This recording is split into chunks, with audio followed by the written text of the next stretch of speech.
discuss the composition and function of Public Service Commission in Union and State. ANS. Public Service Commission.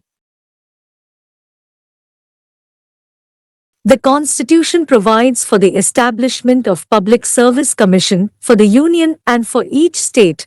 Article 315, 1. Two or more states may agree to have common Public Service Commission. Article 315, 2. The Union Public Service Commission, if requested by the Governor of State, may with the approval of the President, agree to act for a state.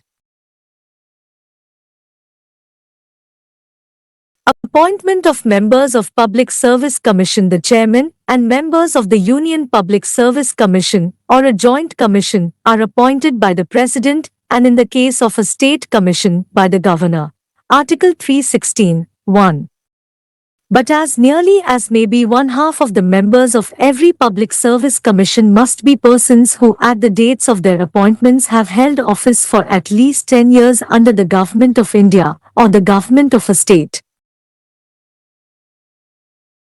A member of Public Service Commission shall hold office for a period of 6 years.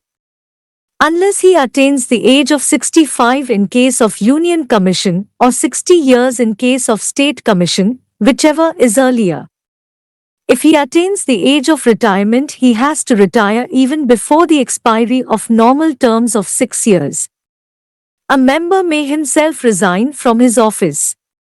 He may also be removed from his office by order of the President on the ground of misbehavior, if on reference made by the President the Supreme Court, after inquiry, report to the President that he should be removed.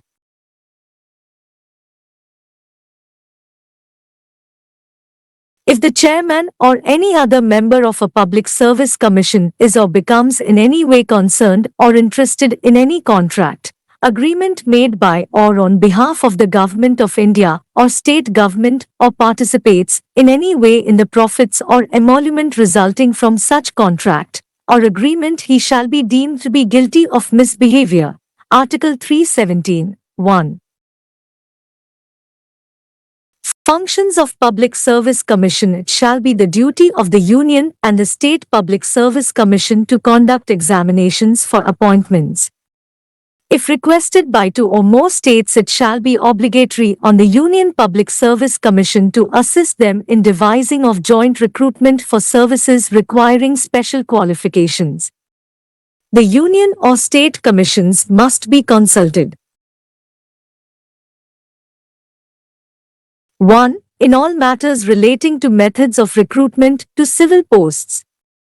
2. On the principles to be followed in making appointments, promotions and transfers and the suitability of candidates.